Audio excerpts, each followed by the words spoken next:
Okay, I see. Okay, yes. I'll be up in that right hand corner. Yes. One hour. Okay. You might get started then. United States presidents. So this is an unusually large room for one of these seminars for us. I feel like the Centre for Environmental History has taken off. We've been promoted from 2.52 to 2.56. Before we begin, I would like to acknowledge that we are meeting here today on unceded Ngunnawal and Ngambri country. And my respects to Ngunnawal and Ngambri elders, past and present. And as this is also simultaneously a Zoom seminar, I invite those of you joining us online to place your own acknowledgements of country in the Zoom chat. And it's a privilege today to be able to welcome Professor David Blackburn to present this paper for the Centre. Professor Blackburn is the Cornelius Vanderbilt Distinguished Chair and Professor of History. Sorry, we don't have titles like that in Australia. At Vanderbilt University in the United States.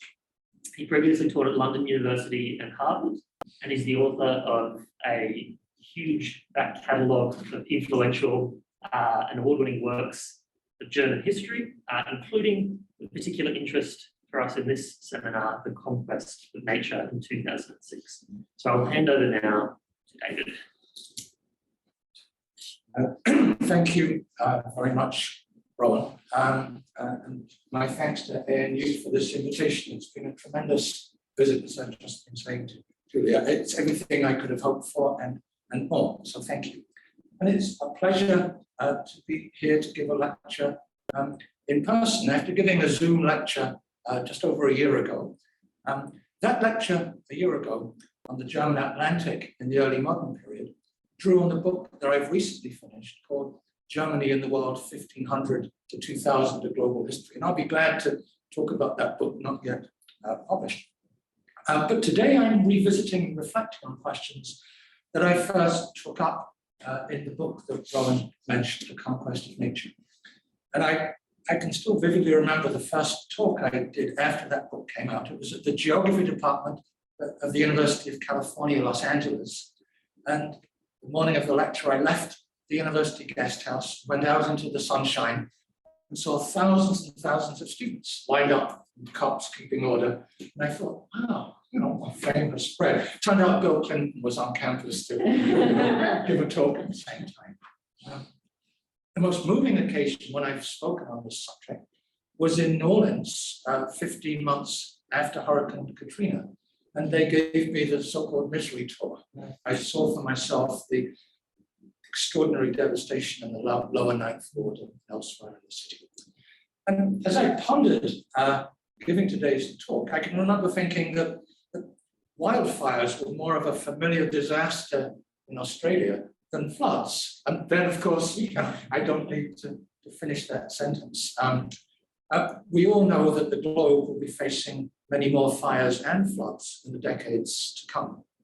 Even in those countries, and I think they include both Australia and Germany, that are making more of an effort to face up to the challenges of climate change than the country that I now call home. And with that, let me turn to today's subject. Modern Germany means for historians since the 18th century, not contemporary Germany. I'll be talking about nature and environment in Germany over the last 250 years. And let me start with a kind of artless question. Is this a big subject? And the answer is, it depends. Depends what you compare it with. A subject that embraces 8 generations of human history has a longer time frame than most historical subjects, whether a biography measuring a single life, or most political histories, and not just political histories. In the last 250 years, German colonies came and went. The German coal mining industry came and went. The German army as a force feared and reviled across Europe came and went. But if my 250-year time span is long by those standards, it's quite short by others. Think of Alfred Crosby's work on, as I'm sure many of you do, on the biological exchanges between Europe and the rest of the world over a millennium. or Fernand Braudel's longue durée of relations between humankind and the physical world. Or think on an even larger scale of works like those of Stephen Pine that deal with fire in human history. Or even more of the new genre, not so new anymore, of big history, represented by books like David Christian's Maps of Time, which starts with the Big Bang and reaches the history of humans on Earth in chapter 7 out of 15. So the point is not that one scale of history is superior to another, but that we should be conscious of the fact that history operates across these very different scales. Both the telescope and the microscope are among our instruments. Jacques Revel has called this playing with scales, the jeu d'échelle. The scale we choose changes what we see and how we see it. That's what the theorists of microhistory like Carlo Ginzburg taught, and it's also the lesson of big history. It may be especially important for those of us who study human interactions with the natural world. For on the one hand, we need to appreciate the impact of sudden shifts of events like floods and fires, and sudden shifts, tipping points, what the chaos theorists call criticality. On the other hand, environmental history deals with the very long term. The impact of our CO2 emissions will still be around, and so will spent uranium rods for nuclear power plants when the presidency of Donald Trump is a distant bag memory. So that's a point about time, our primary dimension. But of course, history also occurs in space. Some historians forget that. Environmental historians aren't among them. I've worked throughout my career on Germany. And so it's worth raising this question of scale about Germany within a global context. There are 83 million people in unified Germany, just over 1% of the world's population. Percentage was twice as high in the late 18th century. In terms of land mass, China is 27 times as large. New South Wales is more than twice as large. And you could just about fit Germany twice over into Texas. It would be a tight squeeze. But these crude measures of size, obviously not that helpful. In modern times, Germany has had an impact on the world far out of proportion to its size, culturally, economically, politically, militarily. From an environmental perspective, modern Germans have consumed and still consume a much greater proportion of the world's resources, not least its energy resources, than their share of global population would warrant, though much less than Texas.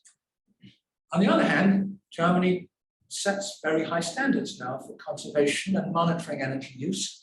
Its firms export pollution controlling technology and other green technologies around the world. And the Green Party in Germany, as you all know, has been remarkably successful with it. The real question about scale, perhaps, is whether the nation state is the right level at which to address questions about the environment. Think globally, act locally was the activist slogan in my youth. And in many ways, environmental history has to be conceived and written at both subnational and supranational levels. It's local, it's subnational, because that's the scale of the particular watershed or habitat that interests the historian.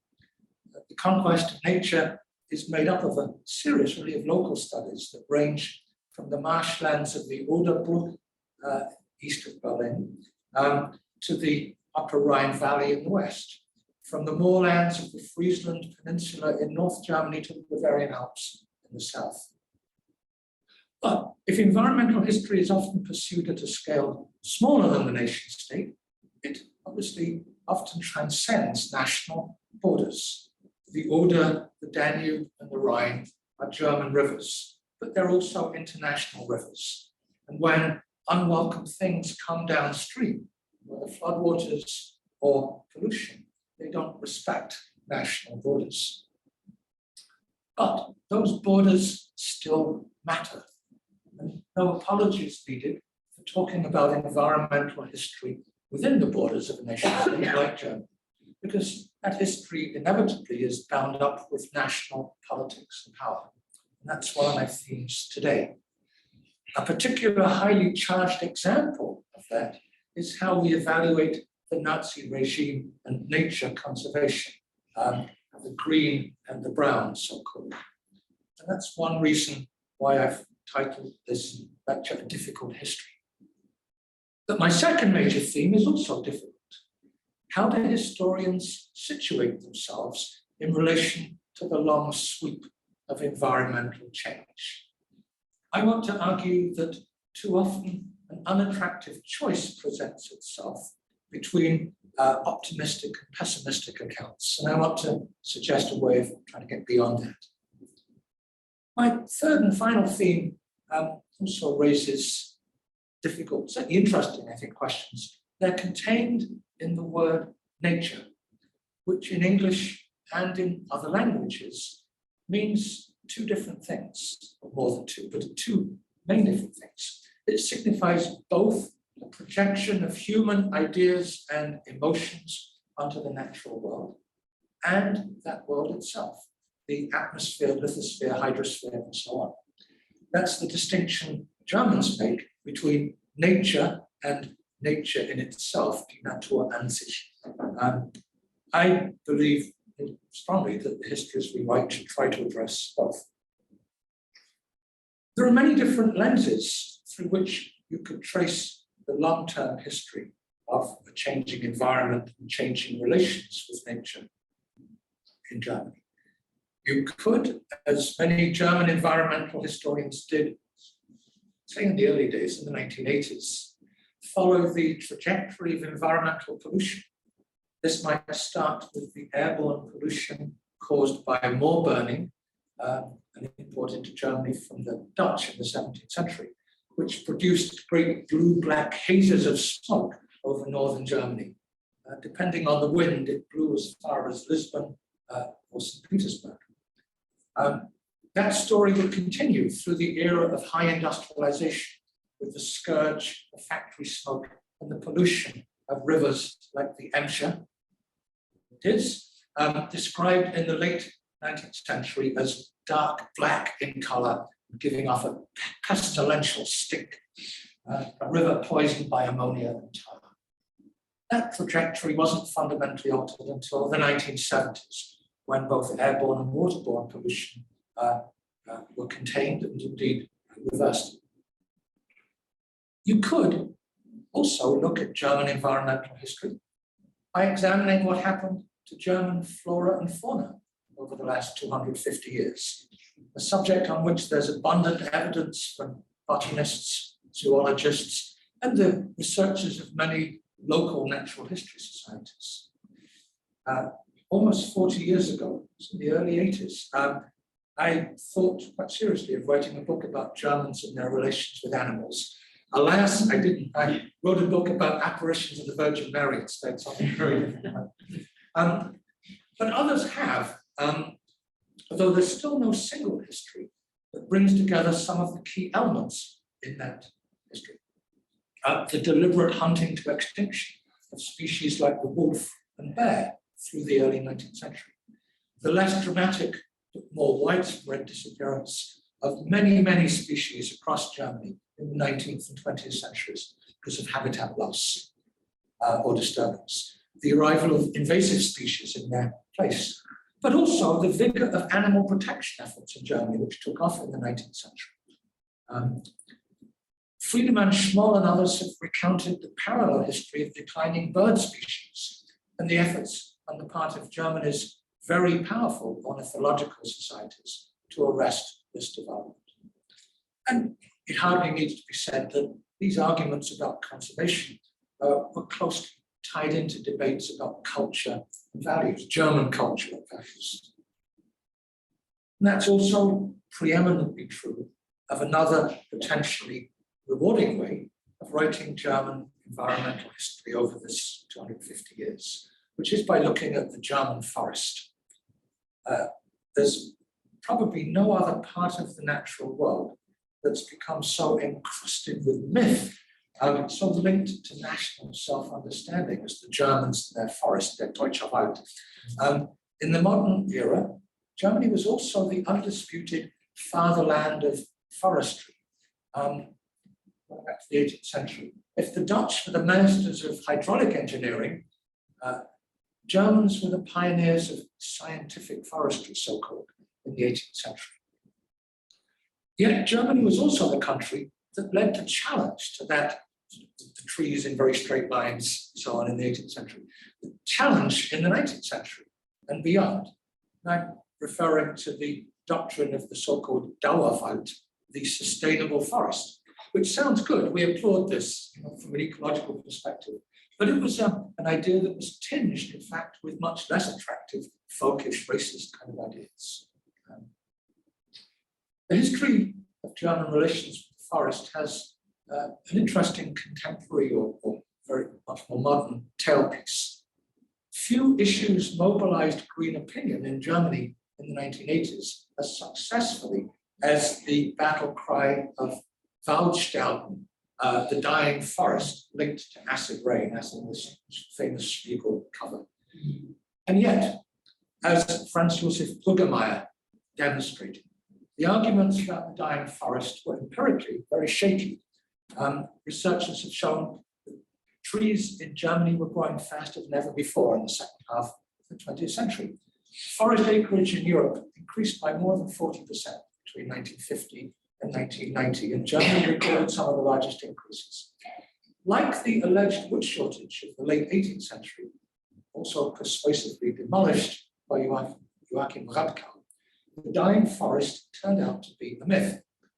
So what I should note here is that Bruggemeyer, like Radkau, and they're both people I know, Bruggemeyer especially is a friend, they're two of Germany's most serious and respected environmental historians, and their own personal green environmentalist sympathies are beyond question. What both of them did was to question the too simple narrative, and I'll come back to that. So, pollution, threatened flora, the fate of fauna ranging from the wolf to the salmon, all of them have a place, in fact, in the conquest of nature. And so does the German forest. But that book mainly looks at German environmental history through a different lens. It's concerned with the transformation of German waterlands, marshes and moors, highland streams and lowland river valleys. And after this long, very general opening, that's what I want to focus on in the rest of this talk. There's always a problem talking about a subject on which you've already published a book. It puts me in mind of one of the lesser known Monty Python sketches, not the Australian philosophy department, the summarizing Proust competition, where contestants had, I think it was 1 minute to summarize the contents of the Shakespeare. So I don't want to compare myself to Proust, but I also don't want to summarize the book. So what I want to do is really draw out those key themes that I mentioned earlier, the difficulties signaled in the title of the lecture. So imagine for a moment, you're a modern German traveler today, transported back to the 1770s.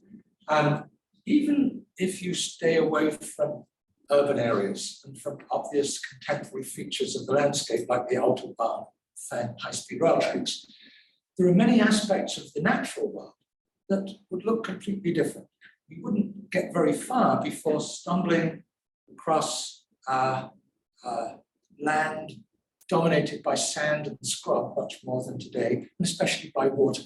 The modern visitor would be constantly crossing land that was once ponds or streams, long ago drained and forgotten as waterlands, or indeed marshes that 18th century Germans compared to the wetlands of the New World, even to Amazonia. These marshes with their narrow channels and overhanging lianas were dwelling places of mosquitoes, frogs, fish, wild pigs, and wolves. They not only looked, but they smelled, and they were noisy places. They smelled and sounded quite different from the open, landscape of canals and fields and windmills, the kind of Dutch landscape that you would see if you went to an area like the Ouderbik today. The major river valleys have been transformed as well.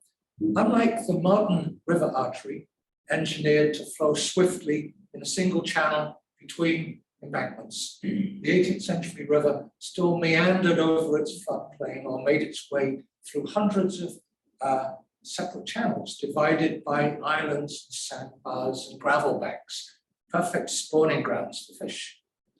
Even major rivers ran fast or slow according to the season, not at a steady speed adapted to modern navigation. And along many stretches, even of major rivers, there were dense wetland forests. That was what the Rhine would have looked like if you went back there to the 1770s, the river in which Goethe fished for salmon and in which hundreds of people panned for gold. There was Rheingold, a real thing, before there was an opera. The opera came along just as the gold disappeared, thanks to river rectification. So this is what one section of the Upper Rhine looked like back then. This is actually very early 19th century. The Rhine that became a supreme symbol of German identity in the 19th century was a completely new and different river. It did not look like this. Our traveler returning to the 18th century would find many other things that have since disappeared. Great expanses of high moorland peat bogs, which had grown over thousands of years. They remained almost entirely untouched. As one Protestant clergyman said, they were completely impassable, or at least to be entered only with difficulty and danger. At the same time, in the German uplands of the Eifel or the Sauerland, a modern visitor would still have been able, in the 18th century, to walk in literally hundreds of valleys that have now also disappeared. These valleys were later drowned behind dam walls. So their villages and fields had not yet been covered by water, just as the waterlogged high moors had not yet been covered by villages and fields. I've just described a series of dramatic transformations. Contemporaries typically describe them as conquests or victories over nature. The River Oder had been cast in chains, said one writer. The pioneer of modern dam building in Germany. Looks like Charles Dickens is actually Otto Itze. Otto Itze said in 19... It is necessary when dealing with rivers that carry large amounts of water to present the water with a battleground so chosen that humans come out the victor. Isn't that amazing? The tone shifted over the years from serene Enlightenment optimism to the earnest 19th century belief in science and progress, to the technocratic certainties that marked the first 2/3 of the 20th century. The underlying idea remained constant, that it was better to fight nature than to fight fellow human beings.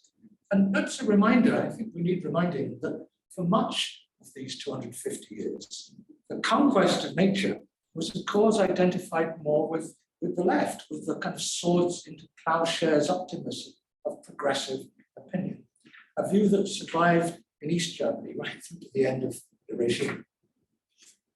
And yet, of course, you pivot. These policies not only had a huge environmental cost, it was also illusory to believe that these victories over nature represented some kind of peaceful triumph for humankind as a whole.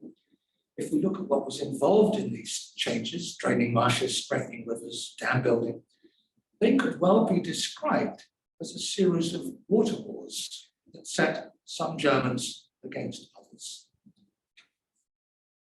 As one German dam expert, not Ince, another one, remarked around 1900, with mastery over the water comes the opportunity for conflict. How true that was. Water serves many, many different purposes. Rivers alone are potentially a source of drinking water and water for washing and bathing. They irrigate fields. They provide calorific energy in the form of fish. They drive water wheels. They're essential for many industrial processes. They provide a means of transportation.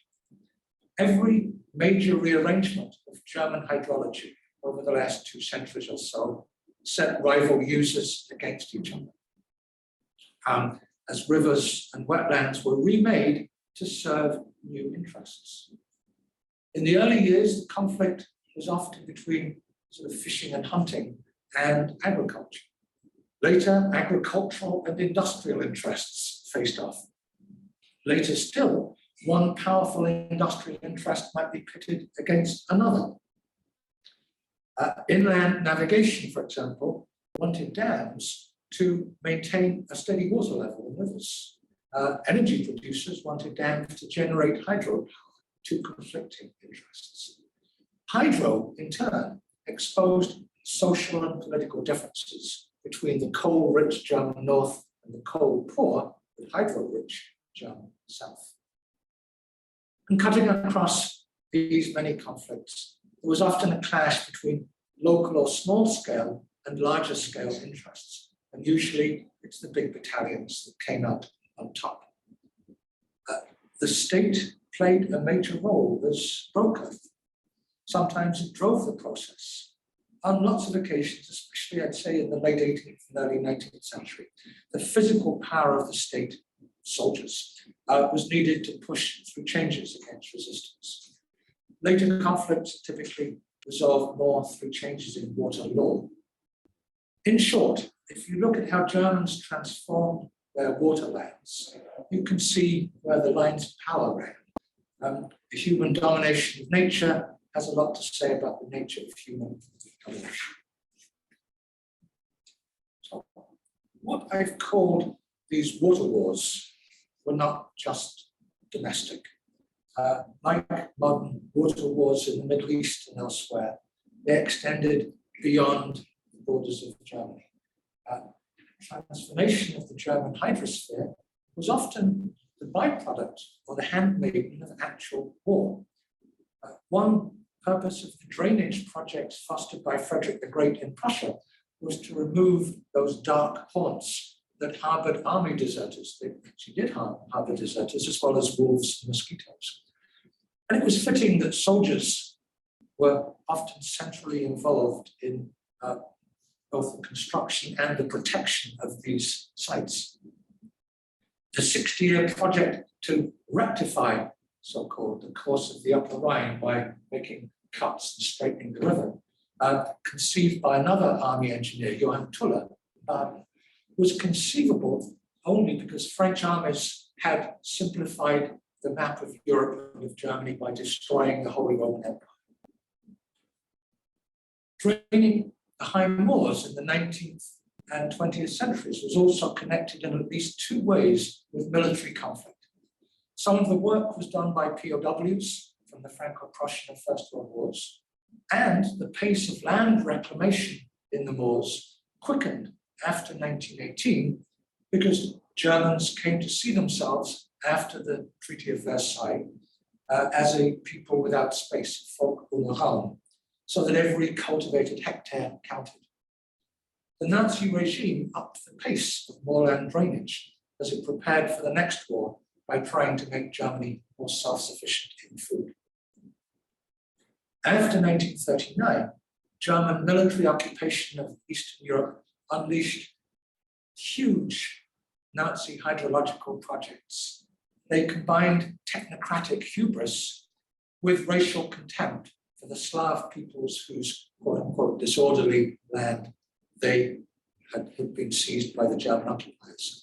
The most grandiose of these schemes would have used Jewish and Slav slave labor to drain the Pripyat marshes in present-day Belarus, Ukraine, eastern Poland. It's a huge area, Europe's largest wetland. The scheme would have driven out the thinly scattered indigenous population and made possible what the Germans described as a profitable Dutch or Danish-style dairy agriculture.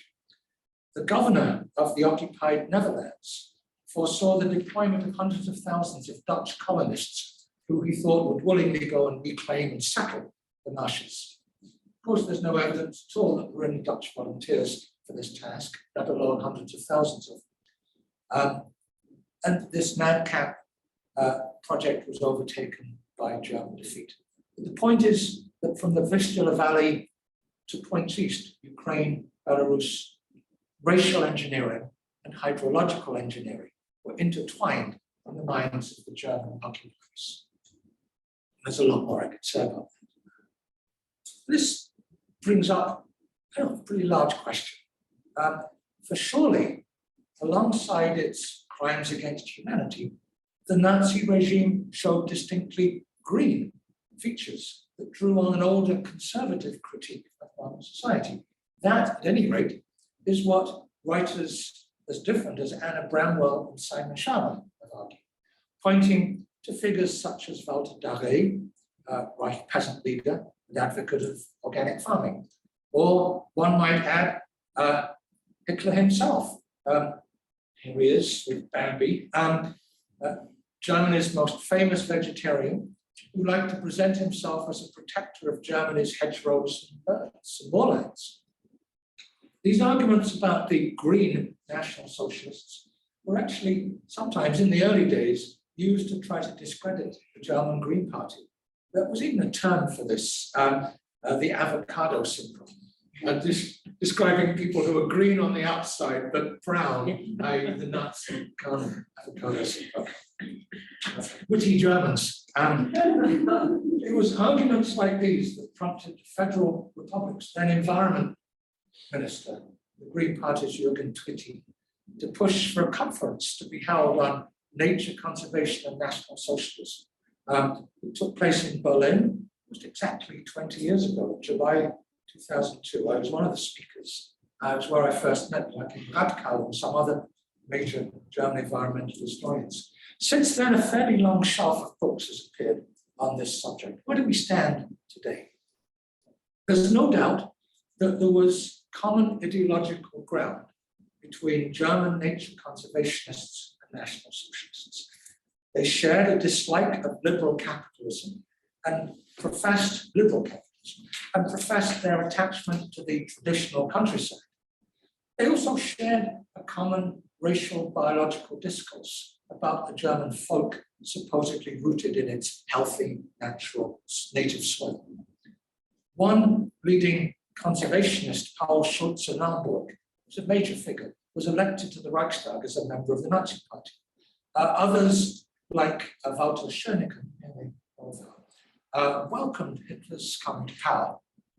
They had reason to be optimistic, given the prominent Nazis who talked about conservation and animal protection. And there were party economic theorists who were interested in wind and solar energy. And indeed, in 1935, the Reich Law on the Protection of Nature was passed. Legislation that in fact remained the basic legal framework for nature conservation into the both post-war German states. But, because there is a but, the Reich Office for Nature Conservation was understaffed, it lacked powers of enforcement, and it was unable to resist incursions into protected areas by commercial interests or bureaucratic planners. Give you one example, the Voistenteich in northwest Germany. It's a wetland rich in bird life. It became a protected area in 1936. 7 years later, it had been completely destroyed by the natural gas industry. So much for nature conservation. Moorland drainage went on even faster, as I said. And the Autobahnen were just one instance of the regime's actual modern technocratic bent. Environmental concerns were almost always outweighed by economic plans that provided food or the sinews of war. And that was especially true after 1936 with the setting up of the four-year plan, because the man in charge of the four-year plan, Hermann Göring, was also the man charged with protecting the German environment. It's practically the perfect example of conflict of interest. And there was never any doubt which interest would come out on top. Hitler's regime was not dedicated in principle, like Stalin's, to the total subjugation of nature. but there was much less to Nazi conservation than meets the eye. As for the brown roots, so-called, of the post-war Greens, I think most historians would agree that there was genuine continuity of ideas and people between Nazi-era conservationists and the conservative advocates of conservation in the early Federal Republic. But a policy pursued since 1969-70 by the Social Liberal Coalition under Willy Brandt, and of course by the Green Party, that these marked a very sharp break as the cause of conservation, elsewhere too, moved to the left, and the language of ecology and the environment became dominant within it. I want to turn now to say a word about the different strands of conservationist thinking, which I touched on a moment ago, before turning to what might be called the balance sheet of German interventions in nature over the last 250 years. From the time of the late Enlightenment and the Romantics, so around 1800, German efforts to conquer nature attracted criticism. I want to distinguish four main lines of argument, although with some overlap. First, there's a religiously based critique that humankind should be a steward of the divine handiwork. Very pious Bavarian Franz von Hubel, concerned about the disappearing moorlands in his native Bavaria, including moorlands in a place called Dachau, which would later become notorious for a different reason, wrote in 1854 that people were prepared to wipe out moorland bird species, quote, as if they had the right to improve on creation.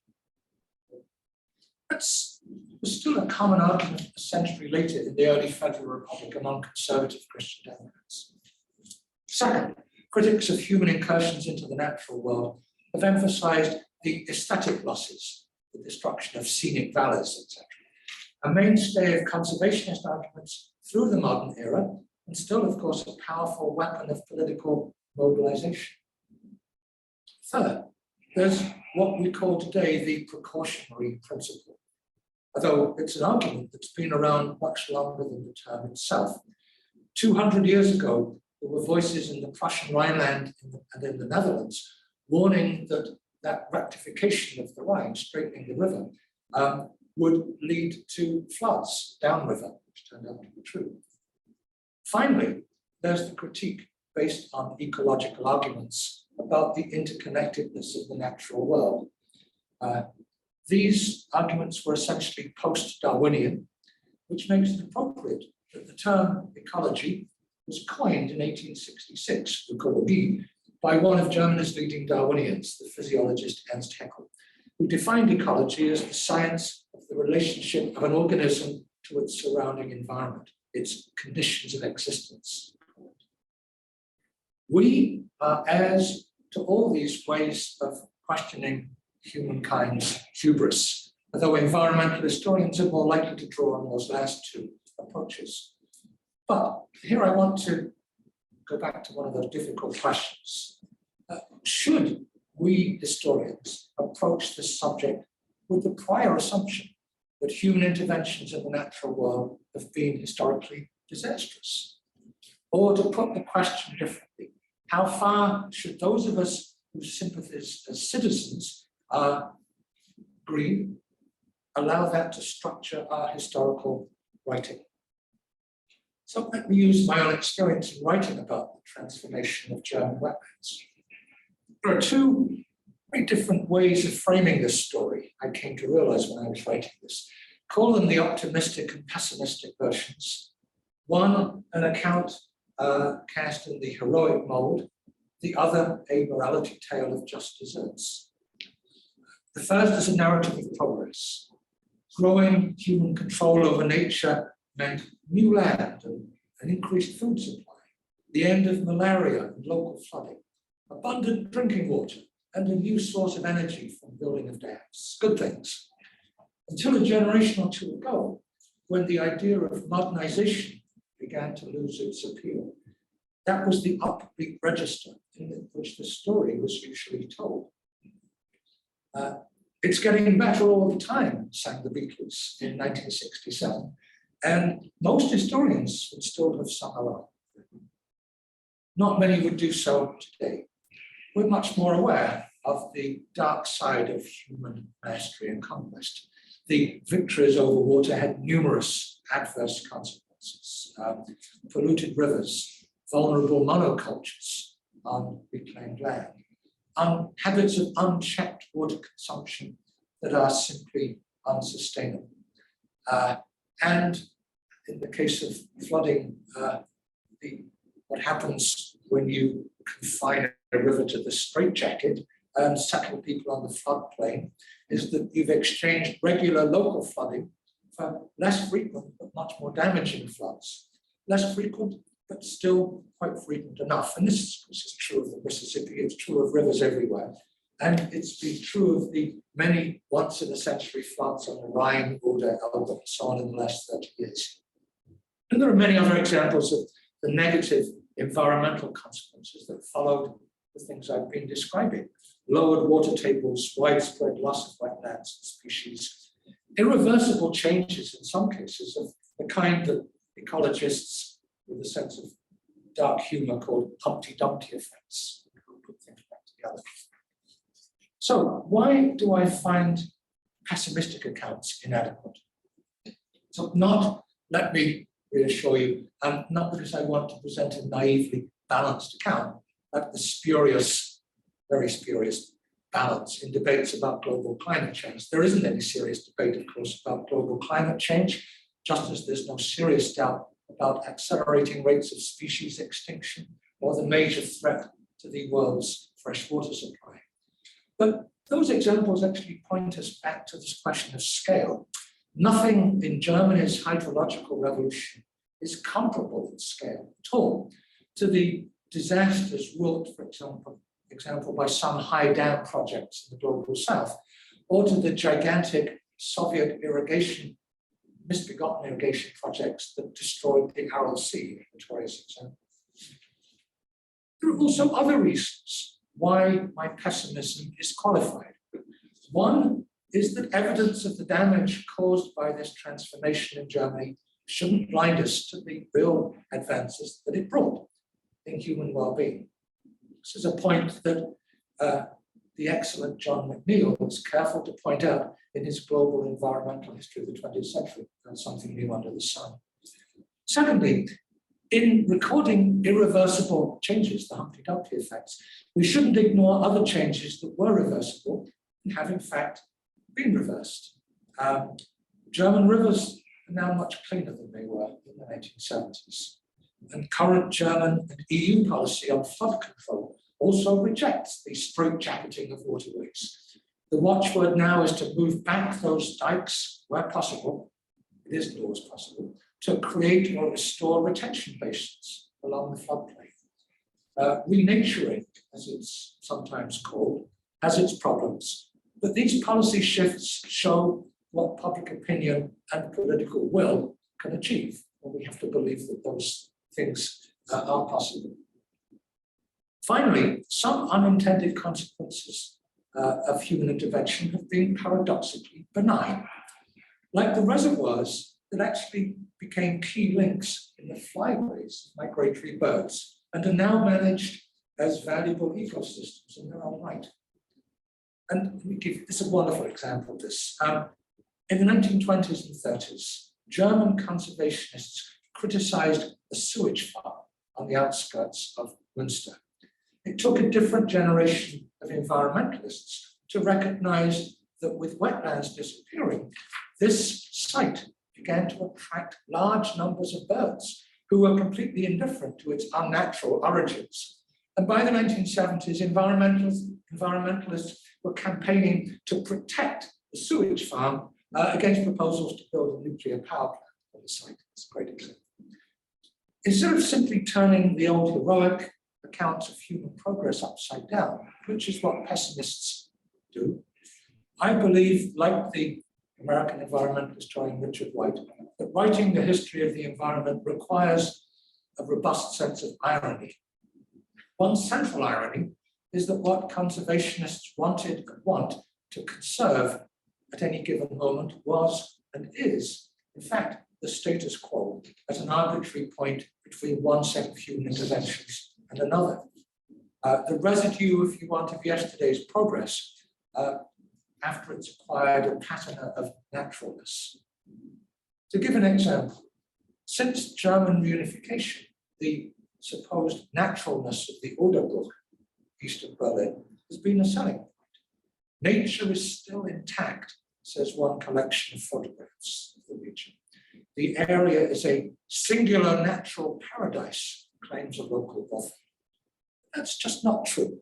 The entire area was fundamentally changed by 18th century reclamation. It's beautiful, but natural. Every tourist pamphlet describes the beautiful yellow carpet of hellebores that covers the area every spring. Doesn't mention that this is a fairly recent Eurasian transplant. Nature in today's Oderbruch is what humans have made it. Environmentalist critics have too often painted an unrealistic picture of the past, especially wilderness historians, I would say, attributing pristine qualities to land that has long carried the marks of changing human use.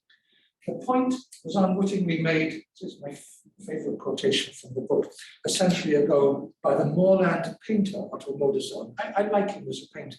But, Modersohn wrote in his diary, "Nature must be our teacher," and then added that this rather conventional idea came to him, quote, on the bridge that leads over the canal, possibly this canal.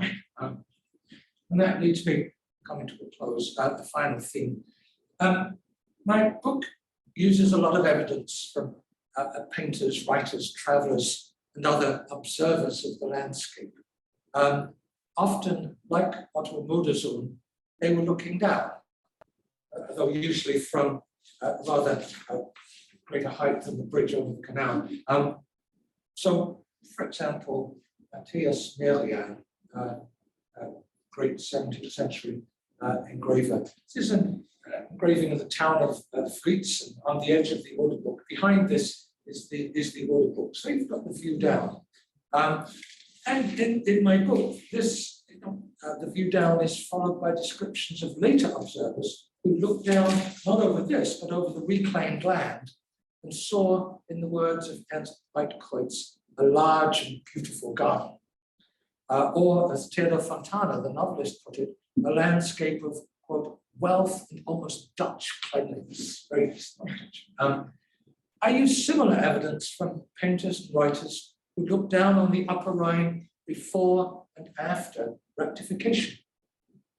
I also have descriptions from observers who look down with melancholy on valleys that they knew were about to be drowned behind dam walls.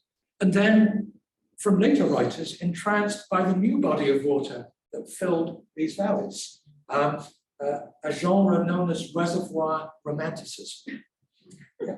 Talspellen romantic. These panoramas in the book alternate with the view at ground level, where the earth meets the water.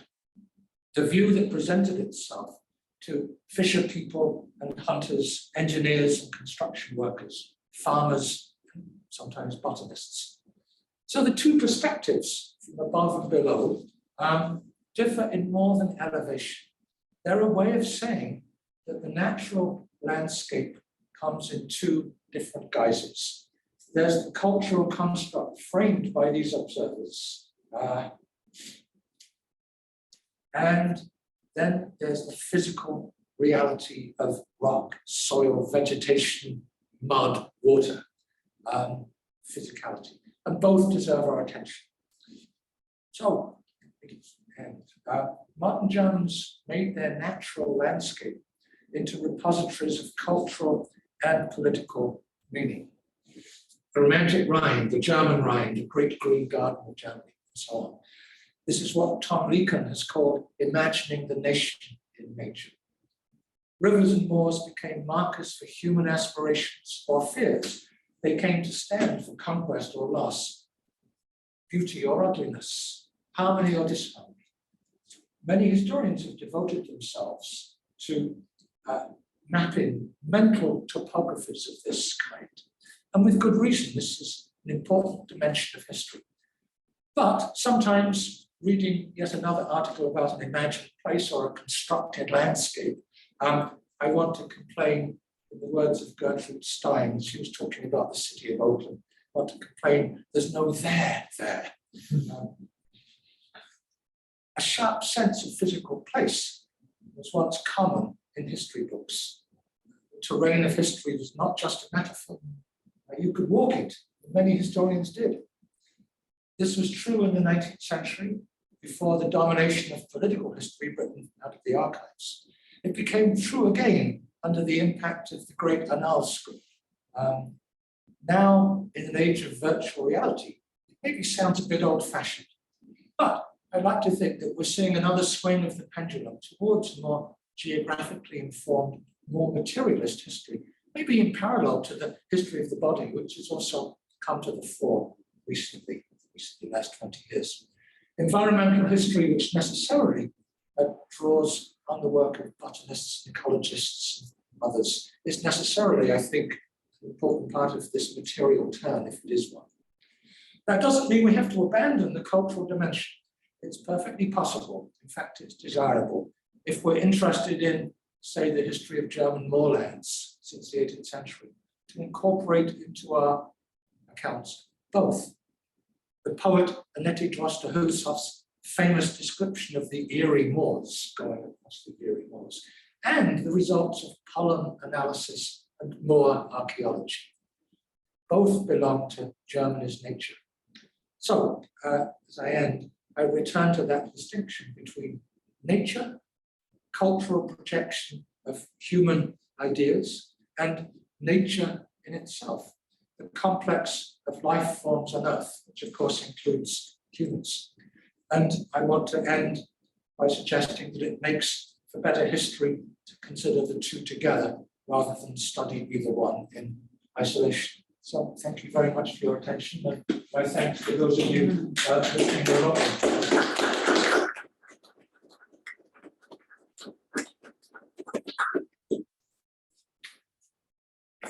Thank you, David. I will just deal with the technology, but if anyone has a question in the room to start with, we've got, I think, half an hour-ish for questions. Anyone wants to start? Ruth. Oh, thank you so much, David. It's really enriching to hear you reflect on this remarkable work. I'm curious, you mentioned in the beginning of your talk about the significance of scale, and obviously we've talked a lot about the perils of limiting our study to the nation state. And I was wondering to what extent the German Empire, its territories in Africa and elsewhere, informed what's happening in mainland Germany. Okay. I was thinking there probably would be a question. Thank you. It's a really important question. The German Empire. This book was conceived, quite a long time ago. If I was doing it now, I would give serious thought to trying to weave in a chapter that it would disrupt in some ways the symmetry of the book. But it is important. One of the big questions about, the most important thing I think to say about the German Empire is that even though there was an empire in the imagination before and nostalgia for the empire afterwards, the actual physical existence of the German Empire is really short-lived. It's 30-some years. Now, the Dutch were in Java 10 times, 11 times as long, the British in India 7 times.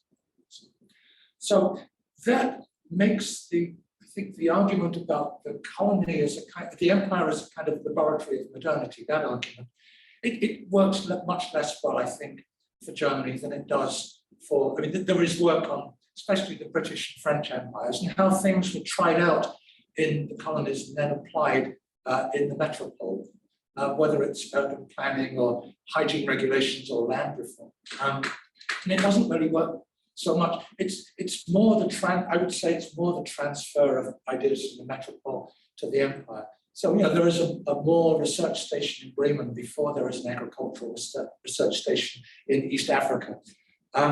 in many ways, what you see in the German Empire is a much more brutal version of the imposition of certain ideas of progress and of civilization that you see in the metropole. So a complete contempt, for example, for African interplanting, because it seems so messy to Germanize, and the creation of monocultures, things like cocoa and cotton, which sometimes fail.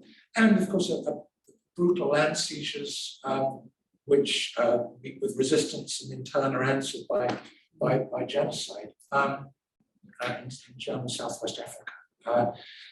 So I think it isn't much of a model, I think, for the metropole. I mean, one of the arguments, though, one of the arguments that historians have made is the question of continuity between the German Empire and German occupation of Eastern Europe, the so-called Windhoek to Auschwitz, which is, I buy the idea that the German occupation of Eastern Europe, which did include extraordinary hydrological projects, as I talk about in the book, it has got a colonial aspect to it, although I think the straightforward Windhoek to Auschwitz transfer doesn't quite work.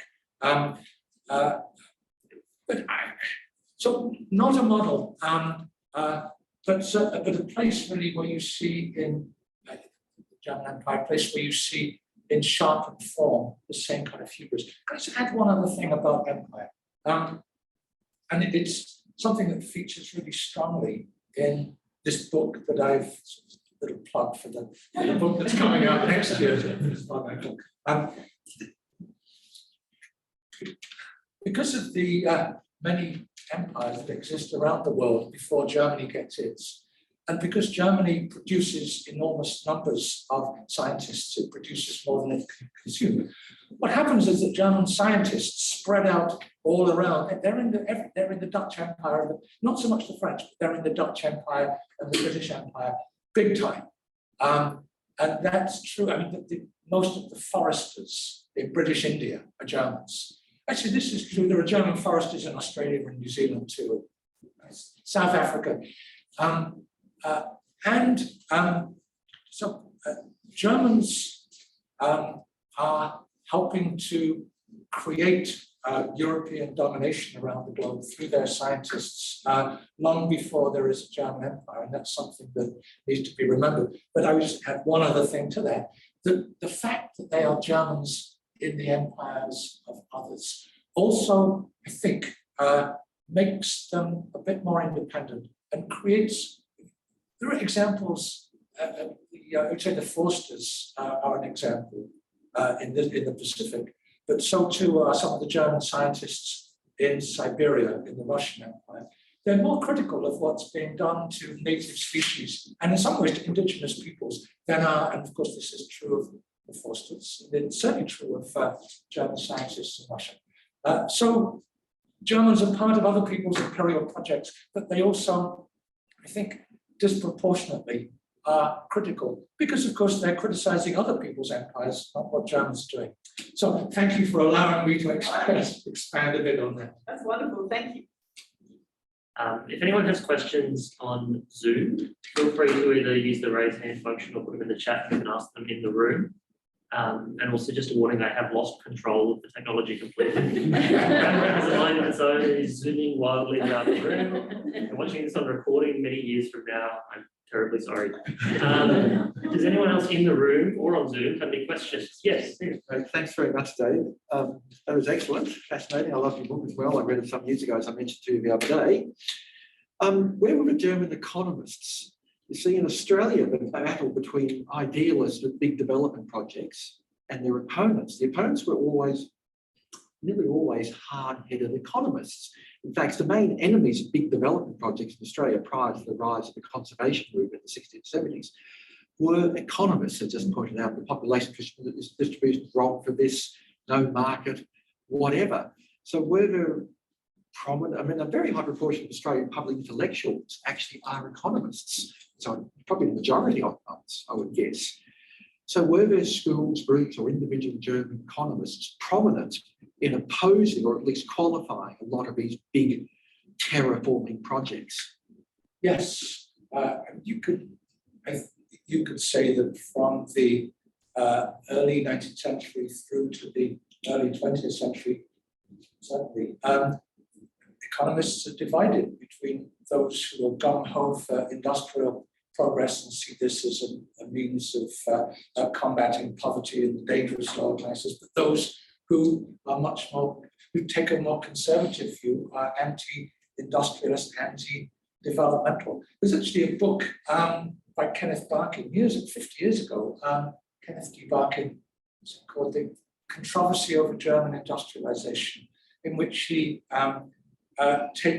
it's a study of 3 German economists of the later 19th century who associate themselves with the agrarian, that is to say, anti-industrial side of the argument. They argue that Germany, this is the time of very, very rapid economic development, and they argue that Germany should not become an Industriestaat, an industrial state, but remain an agrarian state. So they tend to be conservative, pro-agrarian figures who are skeptical of large-scale development. Okay, thanks. Yes. Thank you, Dick. That was incredibly interesting. You made reference quite a few times to a process. I think I wrote it down as rectification, or and I was wondering if you could just comment more on that, because it seems a very specific term. Whether I know nothing about German environmental history prior to this, so whether this was a program to try and reverse certain environmental issues or clean up areas, or what was that? Thank you. Yes, the process that went on beginning in the late 18th century, but particularly in the 19th century, was the process of so-called correction or rectification, which meant strengthening rivers. So cutting off those meanders, getting rid of islands, sandbars, turning them basically into canals, which were the effects of which they ran faster, and therefore colder. Faster, colder, straighter. Bad news for fish, which is why the once salmon-rich Rhine, the salmon died out. They've been reintroducing them since the 1980s. So rectification or correction, these terms meant straightening, turning them into canals, basically. And the process there have been attempts where possible to reverse this in the last decades, to reintroducing meanders, but particularly to moving back the dikes, allowing the river to reclaim more of its floodplain. So for a long time, this kind of the canalization was seen as, well, it was seen as benign because it would prevent local flooding. You build these high embankments. But once you've done that, you encourage settlement, industry, and agriculture. And then when there is a flood, the results, as on other rivers, the Mississippi does this regularly, the results are disastrous, and particularly downstream.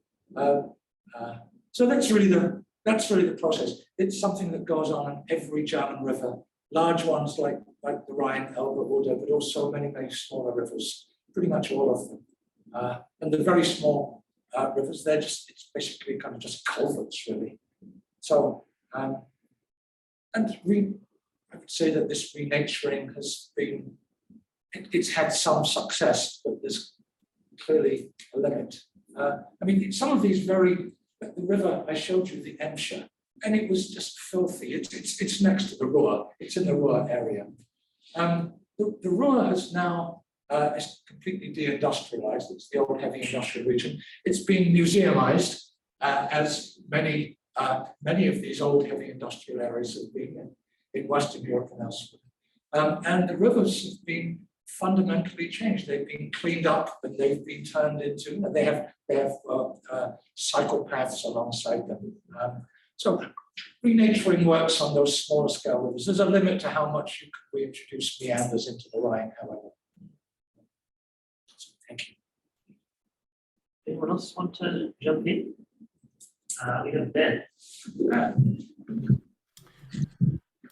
Yep. Oh, hi, David. Thank you very much for the talk. It was really wonderful. I guess I'm very interested in the narratives around environmental history here, and what you've described in some ways of this transition from very frequently heroic narratives to tragic narratives, of course, and then probably a more ideal account in terms of, or a better account in terms of a more ironic approach to this story over several centuries. And of course, this is very, very similar or very familiar in some ways to a lot of other intellectual fields, a broad loss of faith in modernization, a broad loss of faith in progress in the latter half of the 20th century, and quite understandably in a lot of ways. So I'm wondering if there is something specific about the environmental frame to that change from a heroic or broad faith of in progress to a more tragic view, or is this simply some part of the whole loss of faith in progress and modernization in the second half of the 20th century? Great question. I would see it as a particularly sharp version of a more common trend. I mean, if you look at intellectual history, I think that there's sort of an older Whiggishness in intellectual history is given way to something very different. Or if you take something which, I mean, a very common field in the US, as you know, is, well, I think that in other countries is teaching Western civilization. That has become almost impossible to teach in its old form for these same reasons. But I think so. I think it is. I think it is. In that sense, I think it's not unique. Can I offer another set of parallels though with, I think, the relationship between history and advocacy arises in environmental history in the same way that it arises and has arisen in other areas where historians often have strong views as citizens, and whether it's the history of socialism and labor history in earlier years, or the history of feminism. And I think I would say that environmental history probably still has to emancipate itself in some cases a bit more from the history of advocacy. Whereas I think that process of separation took place a long time ago. Eric Hobsbawm, although for many decades a loyal member of the British Communist Party, there was a clear line between his scholarship and his political formation. He would have been appalled at the idea that he was an advocate. I think that women's history and then gender history fairly quickly stepped out of the shadow of a kind of naive celebratory history. And I think this is not, I think the best environmental history has clearly made that jump. When I said irony, I mean, it's, I have a number of ironies in this story. I would say irony, contingency, complexity, that those of us who have strong environmentalist convictions need to be able to tell advocates that sometimes it's more complex, just as we sometimes have to tell, actually very often have to tell conservatives that it's much more complex. So, but I think that's, so I think there are parallels with other kinds of history in the scholarship / advocacy division. Thank you.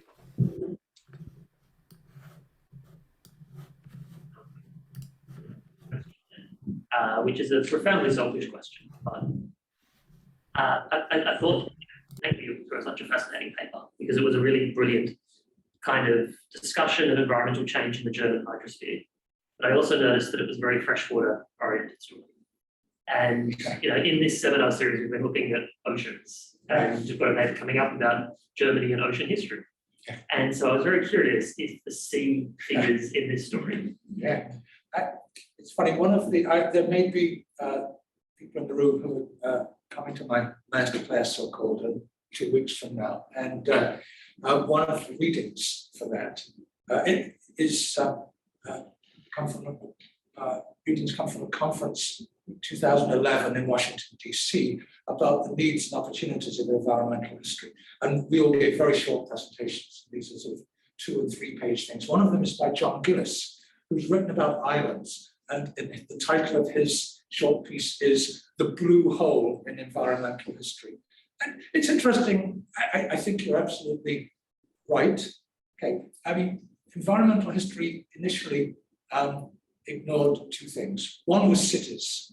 And there's a terrific piece, why do environmental historians ignore cities? And the other, I think, this may be different for Australians, but I think that European and North American environmental historians have been very landlocked.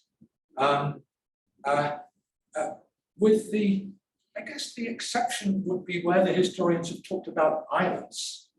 Because islands have ecological characteristics that are very distinct. Well, obviously Australia is a very large island, but small islands also have very distinct flora and fauna because they're islands. And if anybody here knows Richard Grove's book, Green Imperialism, a wonderful book which plays with the how environmentalism comes out of French imperialism. These writers, Commerson, and I forgot. But yes, I think there's a lot more to be said. The original working title of The Conquest of Nature was German Waters, really dull. German Waters. So a holding category, as it were. And one of the original categories which hit the cutting room floor fairly early was German waters, the high seas. And I was going to write about whaling, and didn't. And I think the book is much more coherent than it would have been. But somebody should write about German whaling. There's quite a few very old-fashioned heroic accounts, but there isn't a modern account. So there's a gap in the literature there. Yeah, blue water environmental history. I think it's amazing, given how much of the earth is covered by water, how relatively little environmental history deals with it. Yeah. Is that what your interest? It is, yes, Yeah. and including in whaling. So I feel like. I didn't know that. So okay, I said the right thing. Okay. The Norwegians and the Australians. So, Yeah. I reviewed. I had this little spell of doing quite a lot of reviews for the Guardian newspaper, and one of the reviews books I reviewed was it was a Leviathan of a book by I'm trying to remember, it was a Princeton historian of science. It's about whale science. Celia, do you remember the name of the? But it was a terrific book, huge book. It's 700 pages. Burnett, Ted Burnett, T. Burnett. But one of the things that was really interesting was that in whaling, it reversed the normal narrative, who are the whalers and who are the anti-whalers. Because the bad guys were the Scandinavians and the Americans were the good guys. It completely kind of inverted our normal assumptions. Yes, Norwegians inventing these hydraulic harpoons and things, which, Thank you, fascinating, and I'm sure we can talk more. More about whaling. Yes. Yeah. Did anyone else have questions either online or in the room?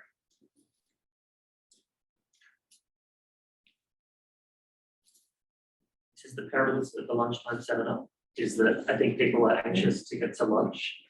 Very quickly, because David didn't mention it, I'm just sharing information about a few upcoming things. Most pressing one, if you're interested in rivers, Ruth will be giving a paper about rivers on next week. Oh, we've got rivers, we've got oceans, it's a watering affair. It's not just me, it's a couple of other It people. is, yes. And Rowan is chairing these sins. Hopefully I'll be better by then. But the pressing one is that there is a masterclass with David. It's postgraduate oriented, but not exclusively, is my understanding. So it is welcome to all. I can pass on the details to anyone that is interested in that. And then there's a few other seminars that, while taking advantage of the fact that we have a lot of Germanic studies people here as well, as we do have another paper coming up on German ocean histories in October. So with that shameless self-promotion out of the way, I'd like to thank David for his brilliant paper, and we might call it there. Thank you.